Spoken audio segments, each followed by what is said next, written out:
On the night of April 26, 1986, Reactor 4 at the Chernobyl nuclear power plant exploded in an explosion that shook Ukraine and the entire world. Fire engulfed the reactor core, and the heat was beyond imaginable. Amid this nuclear inferno, metals, nuclear fuel, and concrete began to melt and mix in a vortex of fusion, forming a terrifying new substance, later named corium. No one knew where this infernal mass would go. Some scientists feared the worst, that it would continue to creep deeper into the earth, little by little, until it reached the groundwater.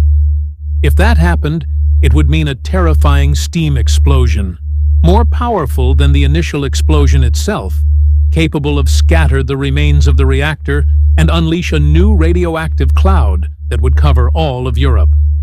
As workers and soldiers were sent on near-suicidal missions to salvage what could be saved, the terrifying question remained: will the infernal mass penetrate the Earth and trigger a major catastrophe? After months of investigation, a team of scientists and technicians descended into the reactor's dark basements, where the heat was stifling and the air was saturated with the invisible death of radiation. There, in a concrete corridor, they discovered a scene that looked like something out of a nightmare.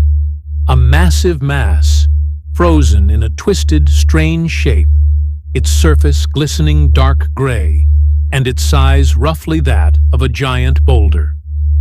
Its appearance was eerily reminiscent of an elephant's foot, and thus the name Elephant's Foot was born. But what made the discovery even more terrifying was not just its appearance, but its deadly power. In those early years, just standing in front of it for a minute was enough to condemn a person to death within weeks. If someone remained near it for 5 minutes, they would have lived no more than a few days. As the years passed, the mass's temperature began to cool slightly, and its creep into the depths ceased. It did not reach the groundwater, as the world miraculously survived a second explosion. But it did not die, nor did it lose its danger.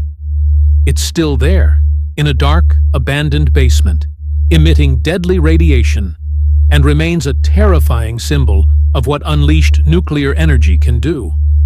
Even today, more than 3 decades later, the elephant's foot is still there, solid and heavy as rock, yet laden with radiation for thousands of years to come. No one approaches it. No one dares touch it. It's a solid piece, but it carries within it the memory of the greatest nuclear disaster in human history.